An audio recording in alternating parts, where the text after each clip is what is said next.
as I'm letting people in, I'll give you a quick intro. You have me here today, Viola. I run an SEO agency called Flow SEO, where we focus on SEO and for software startups. And we are, I'm like distracted. I constantly have to let people in, but it's like a good sign. So that will stop in a second. Yeah, we do SEO for software companies. And this is kind of what has alerted me to the topic of pillar pages to begin with, because I've been doing a lot of yearly planning with my clients in the last few weeks. And I realized how many people have asked me about pillar pages specifically. And it's not just that people have organic traffic goals or organic traffic ambitions. Many of them specifically asked, how can they do pillar pages? What is the best approach? And so it's like, okay, this is really worthwhile a webinar. And my co-host today is Sophie. And if you ever read on the Flow SEO blog, you might have come across Sophie's work. We met a few years ago at an SEO conference, met again in Lisbon, and I really, really appreciate our work together and the way she writes content for us. And so she also wrote an ultimate guide on pillar pages. And so it only seemed to make sense that she's the one kind of co-hosting this webinar with me today. And so, Sophie, I'm stoked to have you. And if you can introduce yourself, that would be awesome. Yeah, thanks. I'm super excited to be here as well. So I'm a freelance content strategist, writer, and optimizer, and I work primarily with B2B businesses in digital marketing. So SEO agencies, digital marketing agencies, but I also work with a lot of SaaS companies. And as Viola mentioned, you can find some of my writing on the Flow blog. We've been working together for quite a while now, and I'm very excited to address this pillar page topic today. Perfect. And so I will share my screen for a second to kind of show you what we have prepared today. And then basically, let's see. Let me know if you can see my screen. Yes, that works. That works. All right. So yeah, you've already met us. This is who we are. And today we talk about pillar pages. We will talk about what is the strategic importance of pillar pages, like why would you want to go through the effort of creating a long, detailed, in-depth guide or complicated like resource page to begin with. We talk about what are the advantages that you can expect from having a pillar page. And then we will also talk about pillar page, hubs, clusters, categories, you know, how does it all come together as a good website structure? What does it mean? And then Sophie will present also the three main types of pillar pages, because as you've done some research, you will probably realize that that word pillar pages is used not just for one specific type of page, but a few of them, and it can be quite confusing. And so we wanted to make sure that we are very clear on the language and on the methodology, and so that you can pick the best one that works for you. And then in the second half of the presentation, I will walk you through the process of how I build pillar pages with clients. And so I will talk about how do we pick keywords, how do we pick the page type, and then how do we make sure to implement it successfully. And so I'm excited about this. As I said, feel free to comment away in the chat. We would love to kind of like see your questions and remarks to this. And to get started, Sophie, I will leave the screen and the show to you as I'm trying to figure out how to get out of the full screen on my end. Wonderful. Thank you, Viola. Okay, I will share my screen with everyone now. If it works, you should see the presentation now. Yep, awesome. All right, so first of all, what is a pillar page? As Viola mentioned, this term is used for a few different types of pages, and we're going to have a look at those today. But what is true in general is that a pillar page covers a particular topic in a broad sense. So it will take one topic and it will cover different aspects of that topic, but it generally won't go very much into depth into these aspects. Instead, it will link out through other pages to other posts on your blog that go into depth into one of these aspects. And then in return, it will receive links back from that sub-content if you wish. Pillar pages are also built around topics that are very closely related to your core offering, to your core product, to your core service. So say, for example, that you're running a SaaS company that provides a tool for internal company communication. Then you might have a hub page that is all about resolving internal conflicts. And that hub page may then, or that pillar page may then link through to an article on how to deal with issues through Slack, how to report issues to your boss, etc. And these posts will go into these specific aspects of internal conflict resolution in detail. Now, why is this a good topic for the SaaS company? Well, they have a solution for internal communication. Internal conflicts is something that, unfortunately, it happens. And so their target audience will be very interested in this topic.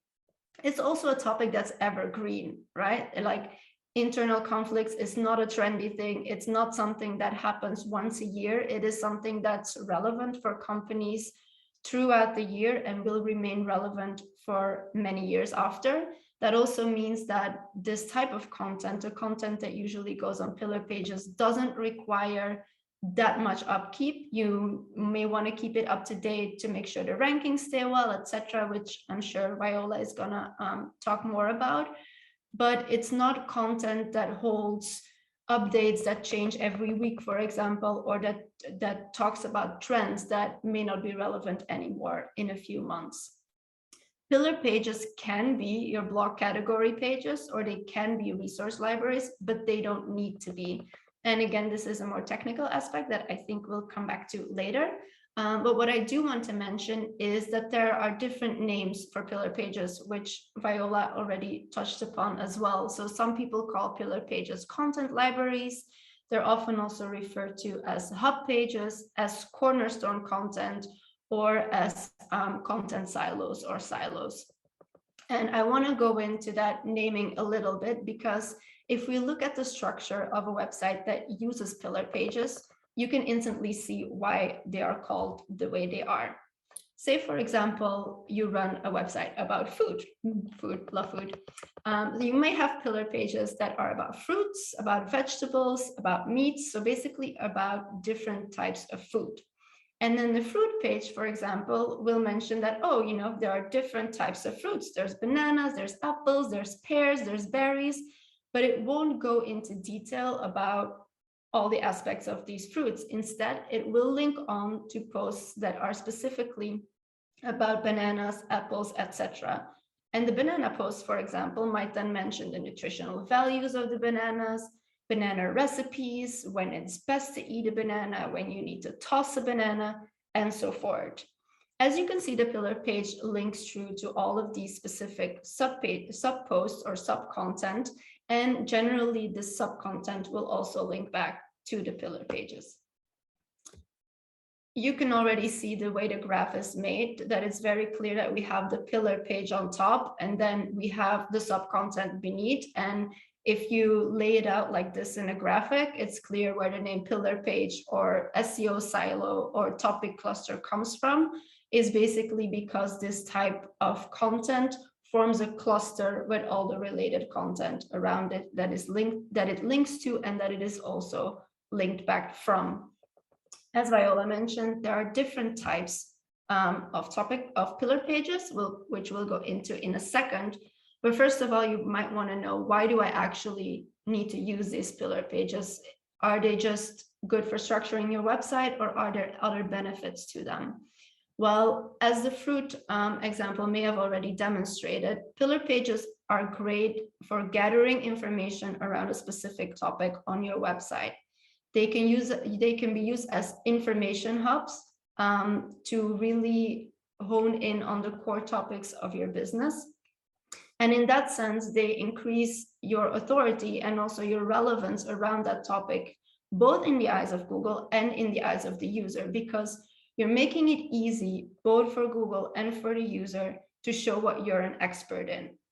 If we go back to the fruit example, you will show both Google and the user like, hey, you know, we know a lot about fruit. We have this massive page about fruit, and here is all of the other content that we have about fruit. Not only makes this clear that you're an authority of the topic, but it also makes it very easy for the user to navigate and to find information about the topic of fruit. So you're improving the user experience. Pillar pages also tend to be great for backlink building because they form these information hubs. And so for anybody who wants to provide a resource around fruit, they would do good to link back to your page around fruit. Now, this backlinking thing doesn't apply to all types of pillar pages, but I will get to that in a second.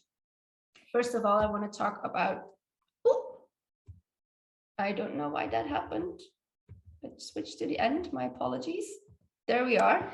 I want to talk about the 3 different types of pillar pages. So first of all, we have the 10x content pillar page, then we have the hub pillar page, and the last is a more particular type. It's a product, service, or a feature pillar page. 10x, I don't know why it keeps switching to the wrong. It's playing up, yeah. Yeah, it's playing up. My apologies. I'm just going to exit this for a second because it's not skipping to where it's, oh, Viola, we lost it. Okay. No, it's on the top, yeah, exactly. So here. Yeah, I don't know what happened there, but here worst case, you can do it like this without the yeah, let's try like mode. this And, because it's acting up a little bit. My apologies. So first of all, I want to present the 10x content pillar page, and it's called that way because basically what it tries to do is be 10 times better than whichever page is ranking the first position for the target keyword of that pillar page.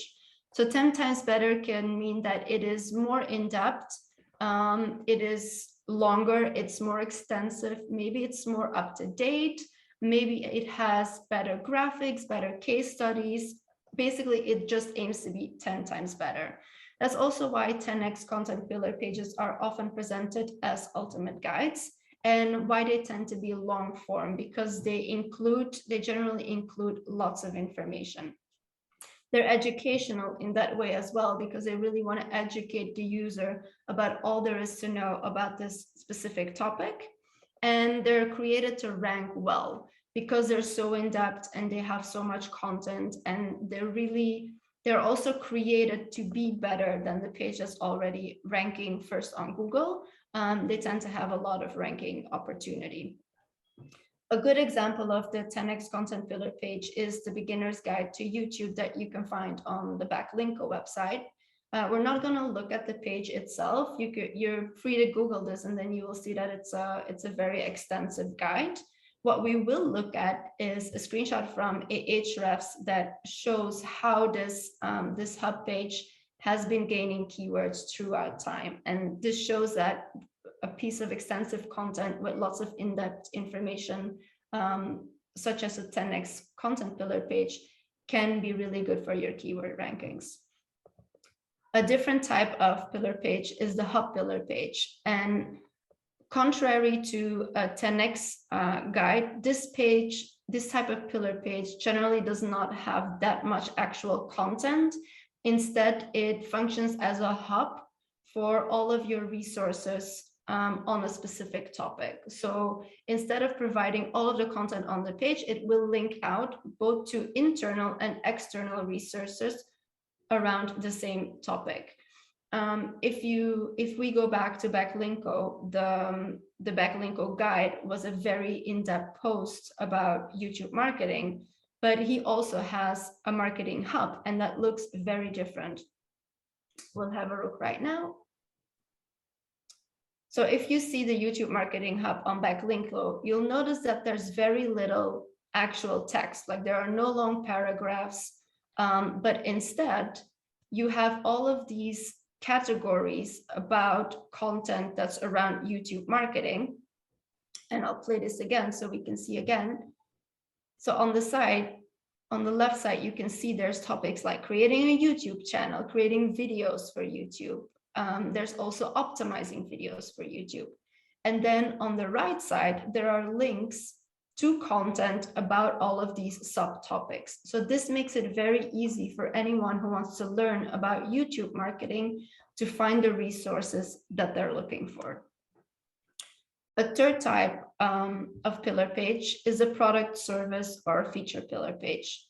Now, this type of page is different from the other ones because it is not purely informational. It also tends to be a little commercial, and it aims to educate readers about your product, your service, or a feature of your product. It provides a general overview. I'm sorry about that. It provides a general overview of all there is to know about that project, that product. And it will often combine search engine optimization with conversion copywriting.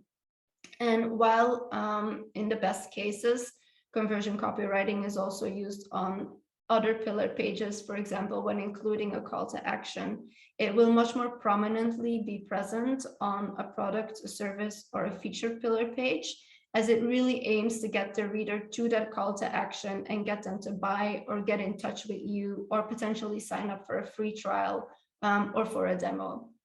And a good example of one of these types of pillar pages is the Breed HR page on their performance management system feature. And it kind of looks like this. As you can see, this instantly looks different from a typical page. So we have a call to action instantly at the top. We have information about different aspects of the feature. We get reviews from customers about the feature. And then we also have a section with frequently asked questions that may answer any doubts or any questions that potential customers have. And the page ends with a clear call to action again. Now, these are 3 different types of pillar pages. You now know what the benefits are of those pillar pages, but I'm going to let Viola go into a little bit more about how you could construct these and how you can make these really effective. Perfect. Thank you so much, Sophie. I really appreciate it. And this kind of like, there was a question in the chat right now from Stefan asking like, how much more do we need, right?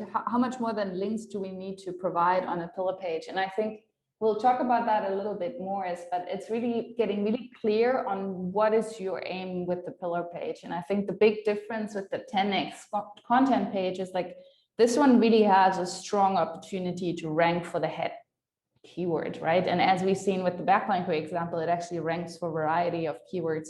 And that is a bit of a different aim than when we're saying we want to organize and structure all the existing content that we have on our website, and we go more with a hub page model.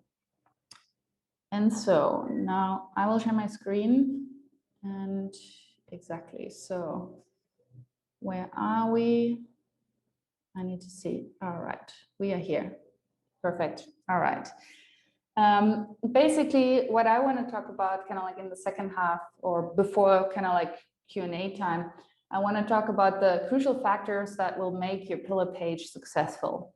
And what I want to talk about, like what are the things that we run into when discussing pillar pages with clients. I think Manny just wrote in the chat, it's like it's hard to convince all stakeholders for the strategy. I have not talked about this so far, but what I can say, if you have a struggle like pitching that idea, to your team and to the stakeholders, I think having really, really good examples of people who've done that well and having a really good plan probably helps to build trust in that strategy and probably makes it easier for you to get people on board. And so I want to show how such a plan could look like. Generally speaking, I want to talk about how do we actually choose the topic, right? How do we make sure this is a topic that is meaningful to the business, that may or may not have search volume that we want to go after? And then how do we make sure that we pick the right page type, the word count? I want to talk specifically about keyword cannibalization because my assumption is a lot of you have been SEOs, digital marketers, or content writers.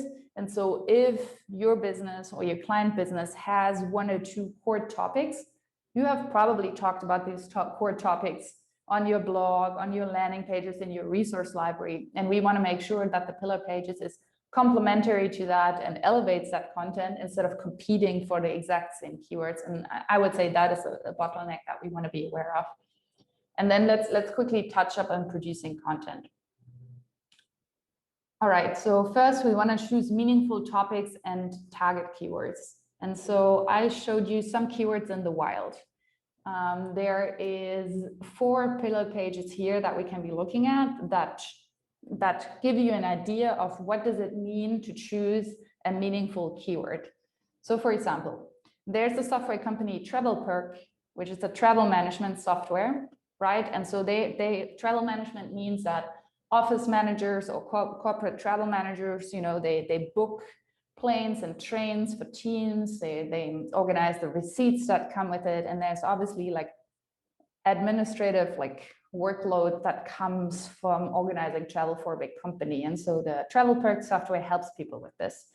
And so what they do have is they have the ultimate guide on corporate travel management. And so we can see they talk about, it's a 10x page. They talk about what is corporate travel management, what does the buyer have to do, what does the company do, common issues, etc. So it's a very classic example of a 10x page. And these are not some keywords that are randomly chosen. These are in their top 5 keywords that they're ranking for it. And so we can see that the keyword is very clear, very focused around corporate travel management, and it also really meaningful to their business. Someone looking this up, you know, might be struggling with the process, is looking to get better at it, and might realize that the software is the way to think about it. I think Del Rey, you're here. If you want to wave at us, there is Betterworks that we're working with. They have their performance management and OKR software, and they have a pull-up page around OKRs, which is kind of like the main term, objective and key results. And you can see is like long, in-depth content on that pillar page. And again, these are some of the top performing keywords that they're ranking for. Next example, MailShake. The SEOs in this crowd, excuse me, might know them from sending outreach emails. They're like an outreach sales engagement email software, and they have a masterclass on cold email. And again, we can see the tight relationship to their tool and what people are trying to achieve. And then the last one is Drift. Drift is an interesting one because they're essentially a chatbot, but they're the ones who invented the term conversational marketing to kind of like, because they wanted to stand apart from like stupid chatbots that don't give any meaningful answers. But then again, you can see that they created a pillar page that is like long and detailed, and that ranks for those terms. And so when choosing your topics for your pillar page, it really makes sense to start at the structure of your business and think about what are the 2 or 3 or 4 main things that this business is about? Like what are our main topics that we speak to, that we have thought leadership in? What are the topics that is our messaging about? And what is the central concept that everyone using our product needs to understand in order, you know, to get use from it? And these are the topics that you will want to start with your pillar pages. And so coming back here, that they are your fruits, your veggies, and your meats of your website. And then, for example, like Drift, I wanted to put that in here. This is an interesting one because they, for example, they have 2. They have one around conversational marketing, and they have one for chatbot. And this is because they have one using the language that people are using today. People are using the language chatbot to describe, you know, the pop-up that comes up. But what their thought leadership is about, and what their branding is about, is that conversational marketing. And so they basically created 2 pillar pages to account for the different language and the different awareness that people have when they're shopping for that software. So yeah, essentially, and we'll come to this, is like you will find good ideas for your pillar pages probably by looking at your blog categories, looking at your resource library categories, and making sure what is it there, and then probably looking at your tagline or kind of like your like elevator pitch of messaging to determine what's worthwhile to create a pillar page about. And then kind of like the next question is like, okay, I've decided, you know, I want to create a pillar page. It's like, now what type of like pillar page do I want to be creating? And I think the first question is, if you already have kind of like an ultimate guide for, you know, the main topic, my thinking would immediately go, okay, if you already have an ultimate guide, 10x content piece, and it's already ranking, I would probably want to set up the pillar page more like as a hub page, that lists that ultimate guide and then all other related guides to it. If we have more of a ranking and keyword objective, which is we're creating that pillar page because we want to win that traffic and we want people to come, probably I will hint more towards the 10x content pillar page. And I'll show you in a second why that is. And it has to do with the word count and what Google typically likes to see. And if you pick the topic that is so down the funnel, it shows that people already have a good awareness of the pain points. They already have an awareness that the type of product that you offer is a good solution to the problem. Then probably I'll aim for the product, service, or feature pillar page. And what I mean by saying what is the type, if you have ranking objectives, you might be wanting to go after the 10x pillar page. It's typically a lot of head terms will have long form guides on page 1. And so, for example, here for the topic OKR, you can see all the top 7 results. They are all kind of what is the meaning? What is the meaning? What is the definition? What is it? How to set goals? But you can see that even in the URL, it literally, this one has a guide in there. This one has guide in here. And so most people really went after long form content for that keyword. And then you can also see here, this is the average word count for the top results is between 2,500 and 4,000 words. And so this is giving me a pretty strong indicator that if I have a keyword term that I want to be working on, I wanted to rank as a main goal. It's not so much a goal of sorting or conversion, and page 1 is full of long-term guides, then you probably want to go with 10x. Yeah, to reiterate, 10x is probably ranking goal, page 1 is full of long-form guides, and then hub page is typically, you might already have a ranking guide. It's more an aim of structuring, presenting your information better than a blog roll could be. And then the product, service, or feature page is more related to the awareness stage in which people are, and you think there's a realistic chance, that people are educated enough to go with you already. Then I want to talk to that topic keyword cannibalization. So again, there's your blog, there's your resource library, there might be some ultimate guides that you already have. And so how do you make sure that each page has a unique keyword? And before I go into that, just kind of if I would wanted to consolidate everything I know about SEO into 2 sentences, I would say 1 topic per page, 1 page per topic.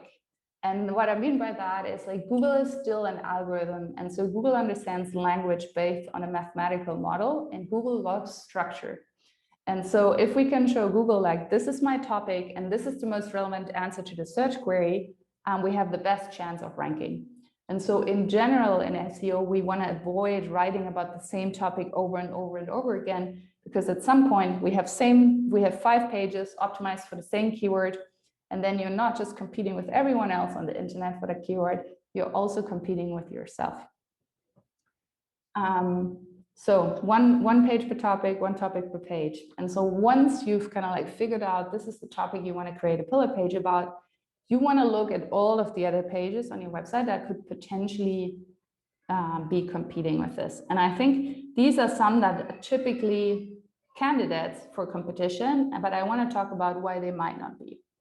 And so number 1 is, okay, in this case, I showed the OKR pillar page. The informational head keyword is OKR, OKRs, and that is living on the pillar page.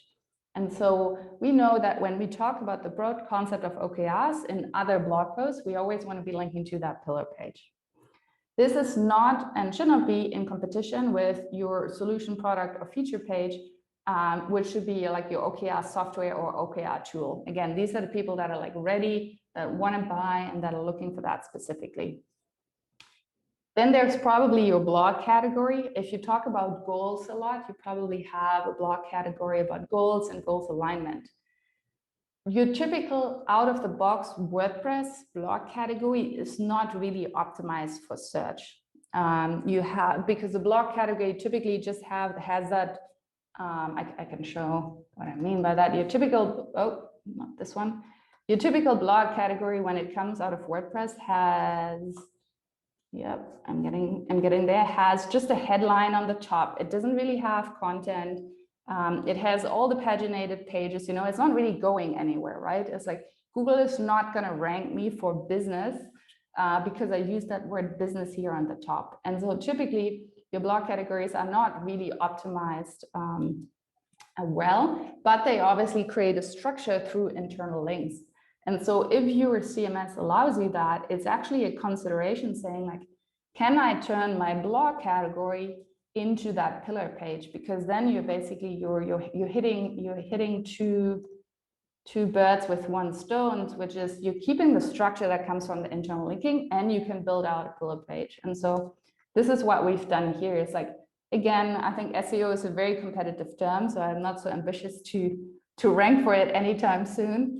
But it is an opportunity. This is more like a hub pillar page where I'm showing like everything that we have, and we say, okay, understanding SEO, content creation.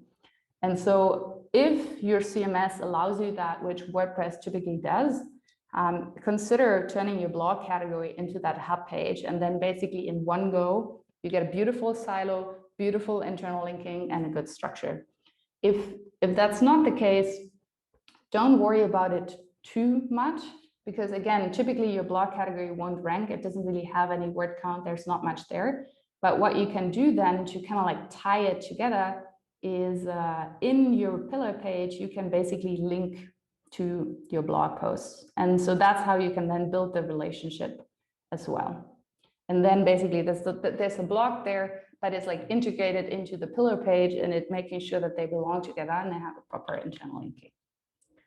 And then same, especially in software startups, a lot of people now have like resource library. And so typically how people differentiate this is like on the blog, they have their long form guides and blog posts.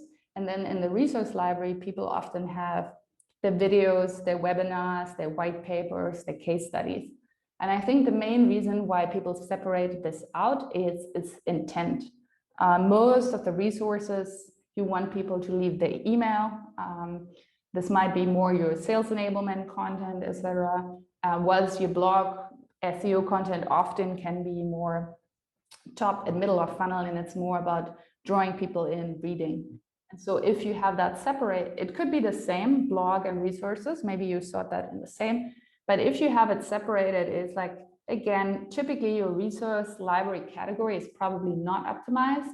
And depending on how you have set it up, you could even consider no indexing it. Because again, the resource library does not have a ranking goal, right? The resource library has a conversion goal. So all of the pages will be short, typically just a lead form. And the main goal that you have is people to sign up to your white paper, sign up to your webinars. And so it's a consideration if you're worried here that you have some competition between the two to no index that resource library category. I do not recommend to de-index the blog category, even if you choose to not optimize it. And that is simply because a lot of your SEO content probably lives in your blog. And so if Google comes there, goes into the category, you give it a no index, it doesn't crawl all the other blog posts in that category properly. And so if you're considering a no index, put it on the resource library, not on the blog. And then basically your blog post would have a bunch of you will have a blog post about OKR examples, OKRs for marketing, OKR templates. And so these are the specific like long tail variations, your typical SEO guides that each blog post has one topic. Raymond asked in the chat, what about tags? I am personally not a big believer in tags. Like for me, the tag cloud in WordPress, where you have a bunch of tags, is a sign of the past. So generally how I like to think about it is like each blog post should go in one category. And again, your categories are your banana. We get a mute. Typically your categories are your fruit, your banana, and you want to make sure that each blog post fits into one of the categories. And then normally I don't use tags except for internal sorting. So for example, if you want to tag up all your videos, or you want to tag up all your webinars and then want to display that on a page, I can see that as a use case for tags. And then Bernard says, tags are great for tag-based internal linking. This is why I'm very, with internal linking, I like to use the categories to really anchor a blog post in a silo. And then I use a lot of like text internal links. And so I'm not really, unless you kind of like, but again, I think could be, this is like semantics between tags and categories, but everything that is a tag, I think could be a category. And then just making sure that you have a distinct number of unique and differentiated categories, and making sure that each post is in one category only will give you that result of like a really nice internal linking. All right. And so Raymond also asked, do you then also exclude related searches from your pages? And so what I do is I create a keyword map, kind of like similar to the table I've shown here. And I look at the individual keywords and I see where do they live. And so it's something like, what is OKR, OKR meaning, OKR definition? These would still be on the pillar page. But then that specific stuff like setting OKRs, OKR books, etc., that has a different searcher intent. People are looking for different information that would go into a different blog post. And so the way is always to think is like, does this set of keywords kind of like hint at the search same intent? Then it should be mapped against the same page. But if it has a very different story, a very different answer, a very different intent, it goes on a new page. All right, then I'm going to drink a sip and talk about content. So then we've kind of like this, we've decided our topic based on, do we have a ranking objective, a structuring objective, or a conversion objective? We've picked the type of page that we want to create. And then we've made sure that that keyword really is unique to that new pillar page that we're doing. And now we want to produce some content. And so what I like to put into the content outline is first that main keyword. So that is that main topic that we're going to go after. And then there's going to be a set of supporting keywords. This kind of like hints at the questions that you just had. Now, the supporting keywords is the set of keywords that have a similar intent. And the way to look at this might be, I might try to pull this up in the Q&A section. It's like there is, if you go into the Ahrefs keyword explorer and you type 2 keywords, and then on the left, you click traffic share by pages, it shows you whether these 2 keywords typically rank on the same page or not. And that is a really easy way to see like, okay, if everyone else is ranking for only one of those keywords, that kind of like hints at the fact they should be separated, or if those 2 keywords typically rank on the same set of pages, then you know that is a supporting keyword. And so yeah, I think in the Q&A section we'll have time, maybe I pull that up. The second thing that you want to think about is like, what is the word count on that page, which I think is most important for the 10x pillar page. There's a couple of options in how you can think about word count. This is a screenshot from Surfer SEO. Otherwise, I also recommend Page Optimizer Pro.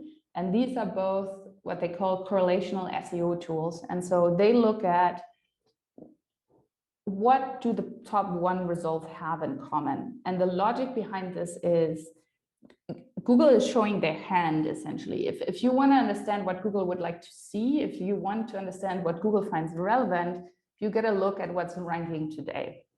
And so again, I'm not one of those SEOs who gets like super religious about getting the word count like to the T exactly like everyone on page 1 is, but take it as an indicator of what type of page and result is wanted for this. And so if everyone else is having a 2,000 word guide and you have a goal to rank, probably having just a hub page is not going to do it. And you want to think more about the 10x content page. Here we go. And then basically you want to start pulling together the resources that you can link out to. I'll talk about that in a second. And then you will want to put obviously a call to action, because again, you want people to do something after they read that page. And then we typically in our content outline, we put together a list of suggested headlines that we like for people to follow. And when you put together the resources that you want to link out to from your pillar page, there's a few different things that you can consider. It's like, one, what is kind of, and again, I like to think about it again through the entire funnel.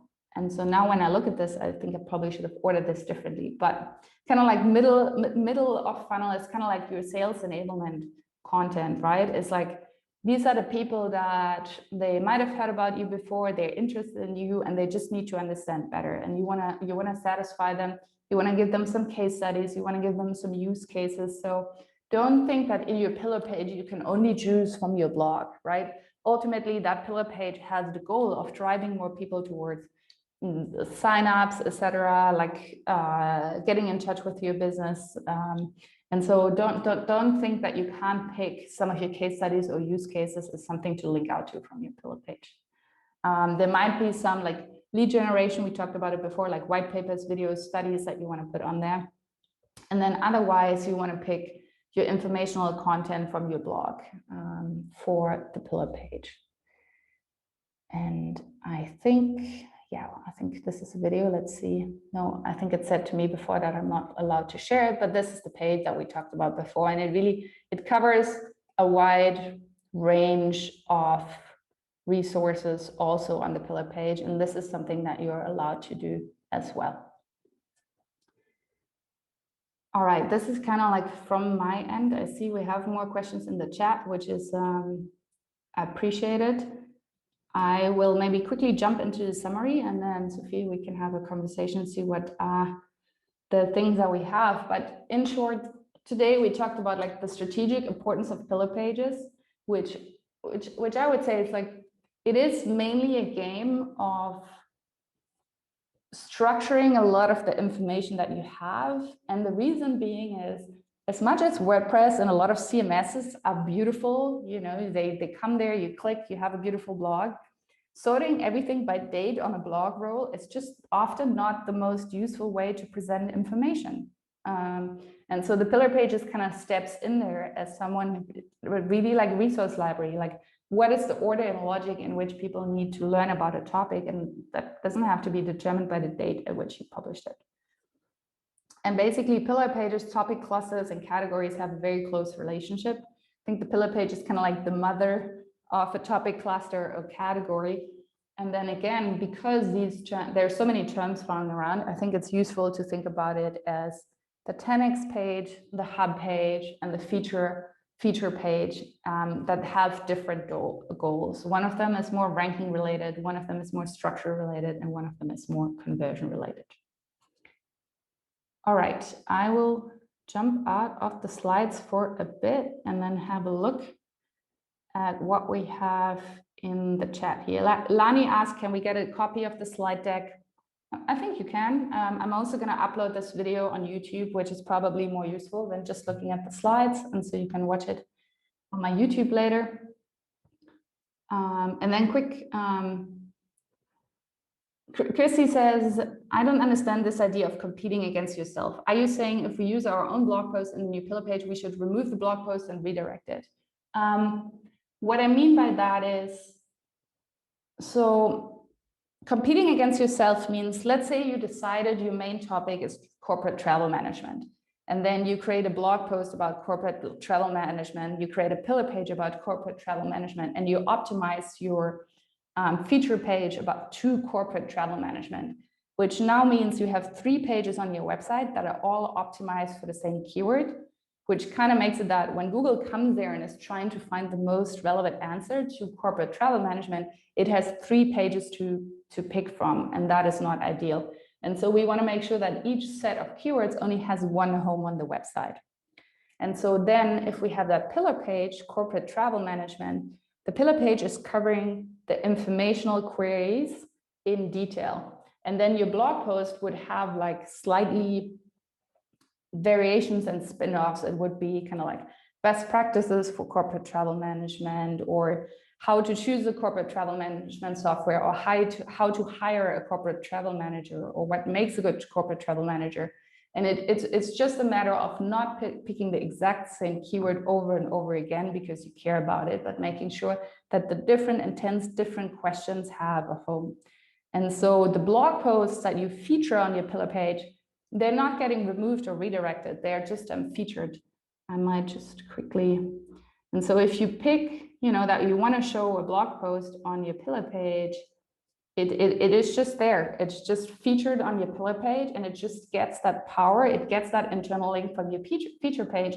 But when you click on it, it is your normal blog post, like it has always been. And so it's just a matter of linking from your feature page to the blog post and not removing them. The only case where I could see it is if you already have a guide and it's in position 1, I say don't touch it. It's ranking, never change the running system. I think don't touch it. If you have a guide and it's ranking position 72, which means it's basically not getting any traction at all, then you might want to consider like merging that guide with your pillar page. I think as just sort of like a follow-up question, I think what I'm saying is like if starting from scratch with a pillar page, I want to take like 74 blogs that we've done in the past, and I want to repurpose that content into a pillar page. And a lot of the places on that pillar page, it's going to be the same exact content word for word as some of the blogs that I'm repurposing. Should I then sunset those blogs so I'm not competing with the same content in 2 places? Yeah, definitely. And I would, definitely, if you're literally taking the copy of a blog post to build a pillar page, then yes, I would remove it and redirect. But again, if that blog post is ranking on position 1, I would rather leave it as is. If it's not giving you any traction, then go ahead, reuse that content on the pillar page and redirect. Thank you. Sophia, I'm kind of like curious,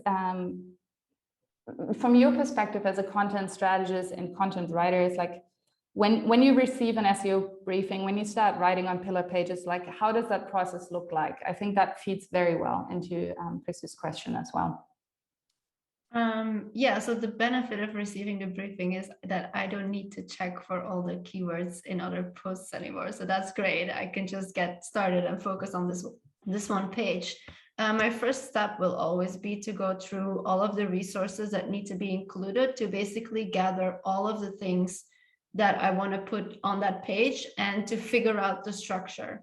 And then once I have the structure, that also gives me an idea of where can I implement the secondary keywords. And then basically I will have a really good skeleton already of a post once I start writing. Does that kind of answer the question?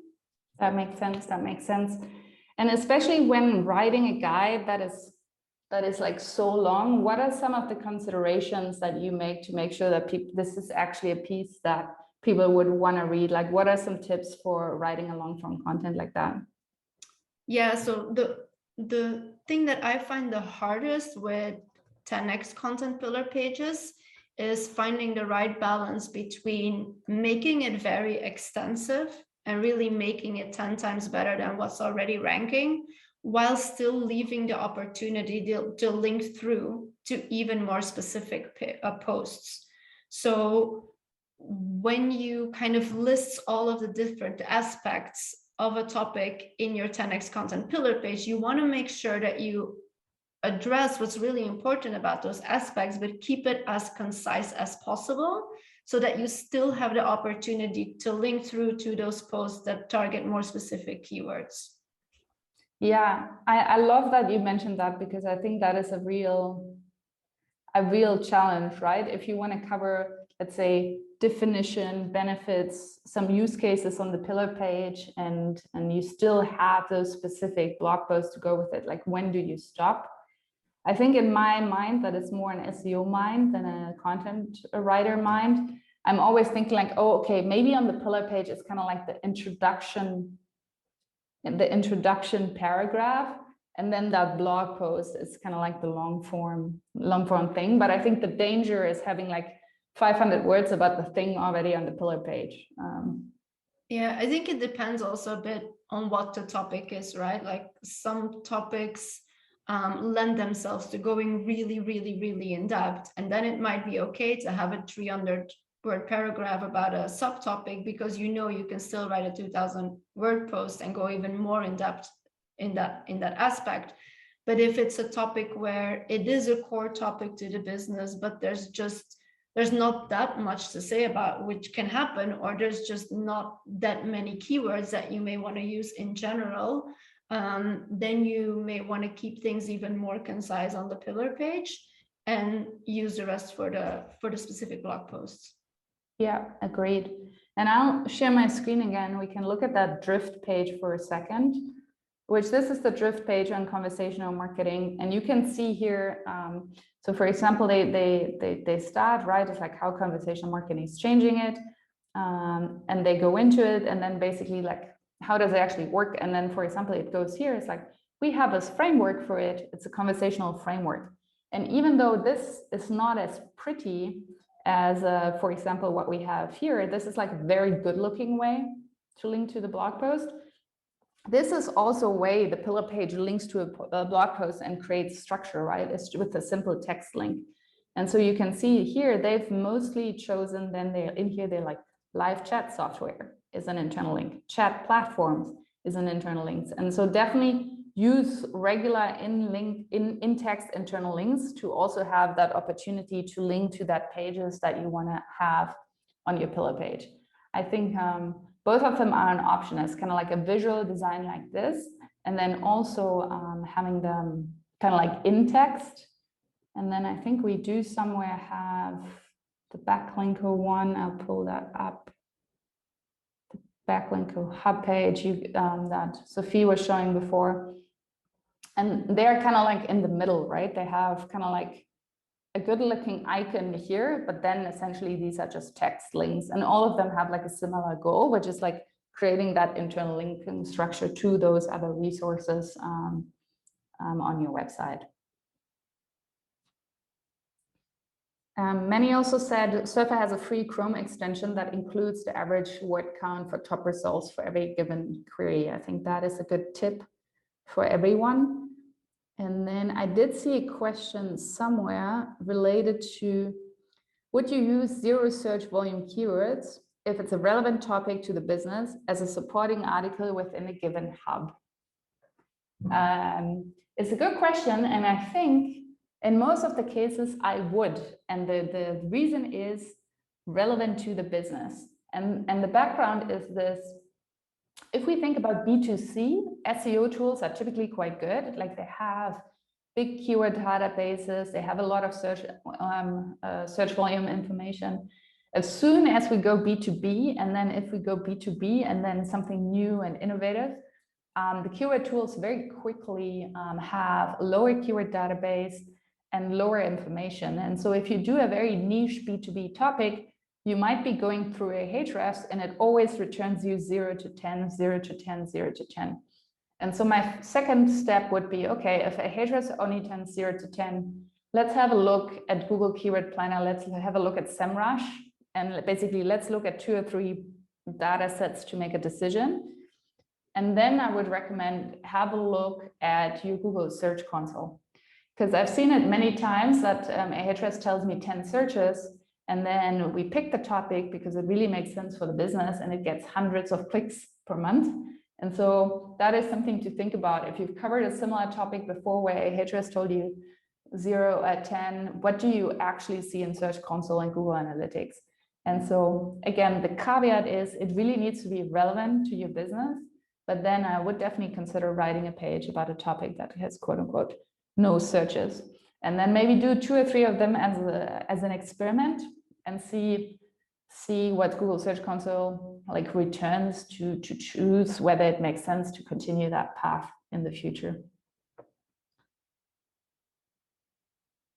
Exactly. Manny says, thank you for answering that. I'm trying to validate that idea to my manager. It's a B2B topic, actually. Yeah, so how I would do it is like really, if you have similar topic in Search Console and then otherwise compare the data set from different keyword tools, is going to be very, very helpful. And then again, think about Drift. When Drift started talking about conversational marketing, that was not a topic per se. People were using chatbot. And maybe it's a matter of using the language that people are using today and starting to establish that new one as well. And then last but not least, if we're talking about a blog post, maybe, I don't know how open people at your company are towards experimentation mindset. I think if we talk about creating one page or one blog post, like the amount of effort and budget you have to put towards it is not that high. And maybe it's an experiment, it's something that you're trying out, and if it works, you can do more of, but you're really not putting that much budget and resources on the line to run that experiment.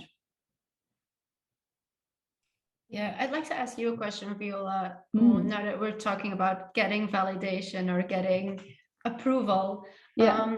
I found oftentimes that when I'm hired to create new content, the business is really focused on, okay, we want more content. And they're not necessarily looking at what they already have. And as you say, they haven't done the keyword mapping for their existing content. Right. So how do you then go about making sure that, okay, to tell them like, we cannot start from scratch with just giving you a whole new bunch of articles to write for. We first need to look at where you're at to make sure that we're not creating that keyword cannibalization.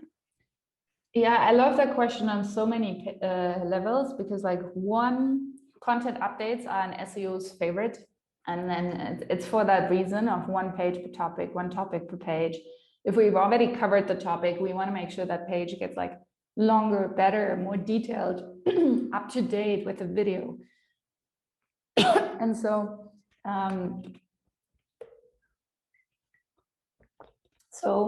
oh, I'm losing my voice. So how we start with all clients is we always do a content audit first to assess what they already have. And this actually feeds into the pillar pages perfectly, because often what is shown in the content audit is that there's a lot of content already there about a topic. It's just kind of forgotten. And it is forgotten because of the way the blogroll works. Like no one is going back to your content piece from 2020. And that content piece might still be good, it might still be interesting, but people are not finding it. Imagine you're publishing 2 or 3 times on the blog. The stuff from 2021 is just lost. And so I think a content audit is interesting because it helps uncover the blogs and pages that need updates and that could be doing better. But it can also really highlight it like, hey, this is an area that is crucial to your business. We have 30 articles. You know, we wanna kind of like cluster, consolidate this, you know, make this also a hub that we can send out to people, make sure that we're improving them for SEO across the board, which is why we want a better structure and better internal linking. And so I think when doing content audits and when reviewing what you have, it's a good time to think about blog categories and pillar pages as well. And actually, yeah, content audit typically happens in the first month with our clients, and almost always I use that as an opportunity to talk about blog categories. And then from there, obviously, can also spin off the idea of creating a pillar page once you've kind of like have that clear sorting in place. I love that. Thank you. Brianna writes, for pages like hubs, do you think it's beneficial to include different forms of content, for example, YouTube videos and blog posts? In my mind, yes. In my mind, this is like one of the beauties of the pillar page is like that you can show different content types and link to meaningful resources. And this is, again, it has to do, again, you're talking to an SEO here. And so I like text, I like long form content, but I'm also a content marketer and I'm also a person that's interested in learning. And not every information is best presented and consumed in text only. And I think this is the beauty of the pillar page, is also thinking about what are the videos that you have. Like it could literally be like a section also, it's like our upcoming webinars, and then it features the webinars that are coming up, you know, on that topic specifically. Or if you can embed a video anyways. I think in terms of like ranking factors, I'm not sure how up to date this is. I actually think Brian Dean from Backline Code did a study on this a few years ago, and it said having more than one image doesn't necessarily give a benefit in ranking better. I'm not sure how up to date that is, but again, it comes also back to search intent. If you type your keywords and there's already images and videos on page 1, that is a pretty strong indicator that Google sees people understand that query best by looking at images and videos. And so if you can embed one of them into your pillar page or your blog post for that matter, I think it's very worthwhile. All right, we have hit the 1 hour mark, but I wanted to give you kind of like a few final words to think about. where are we? Question and answers we did, which is like one, it's kind of like two things. It's like one, follow Sophie on LinkedIn if you're not following her yet. As I said, about 50% of the blog posts on Flow SEO come from her. She's a brilliant writer, easy to work with, very knowledgeable in SEO writing and content marketing. And so send her a connection request on LinkedIn, please. And then she does have a guide on pillar pages on our blog that I highly recommend you to check out, which you can find at flowseo.com/SEO/pillar pages. Sophie, do you want to speak to your writing for a second? Oh, thanks, Viola. First of all, you kind of made me blush. I don't know if it's showing on camera, but thank you. Yeah, so as Viola mentioned already, and I mentioned at the beginning of the webinar as well, I focus on writing for B2B businesses in digital marketing, and I do fully optimized writing. So what does that entail? I'm very used to working with companies such as Flow SEO, who hand me an amazing briefing with the keywords I need to use, the secondary keywords I need to use, the word count. They basically give me everything that they need in an article to rank well, and I make sure that it's in it and that it's interesting and that it has all the information the readers need. I'll add in other resources as well. I look up sources, quotes if necessary. So yeah, and as she said, if any of you have questions about what I do, or if you maybe even have a question about the pillar page article that I write for Flow, which would be very relevant to this webinar, just add me on LinkedIn, shoot me a message, and I'll be happy to answer those questions. Perfect, thank you. And then otherwise, for the rest of you, I just wanted to let you know we're gonna keep running a monthly webinar in 2022. So the next one is coming on 22nd of February. And I'm kind of toying with the topic idea of SEO and podcasts, because SEO and podcasts are kind of like an awkward topic for SEO. A lot of people want to optimize them, but they're kind of like hard to optimize. People that follow Chris Walker and all the crowd that talks about demand generation, everyone is starting a podcast for the business right now. And so please let me know if you think that's an interesting topic, either in the chat right now or in the next week on LinkedIn. And then most likely that will be the topic for the February webinar. Thank you all for attending so much. And also special shout out to everyone who left a comment or asked a question. This is my personal highlight. Because I love public speaking, but mainly I love public speaking because of the opportunity to interact with people. And obviously the last 2 years that has been so hard. And so I really wanted to say thank you for everyone who keeps showing up to the webinars. Thank you for all your comments and questions. I really appreciate it. And I hope to see you on the next one as well. Otherwise, we'll let you go ahead with your day. Thank you so much. Thank you. Bye. Bye.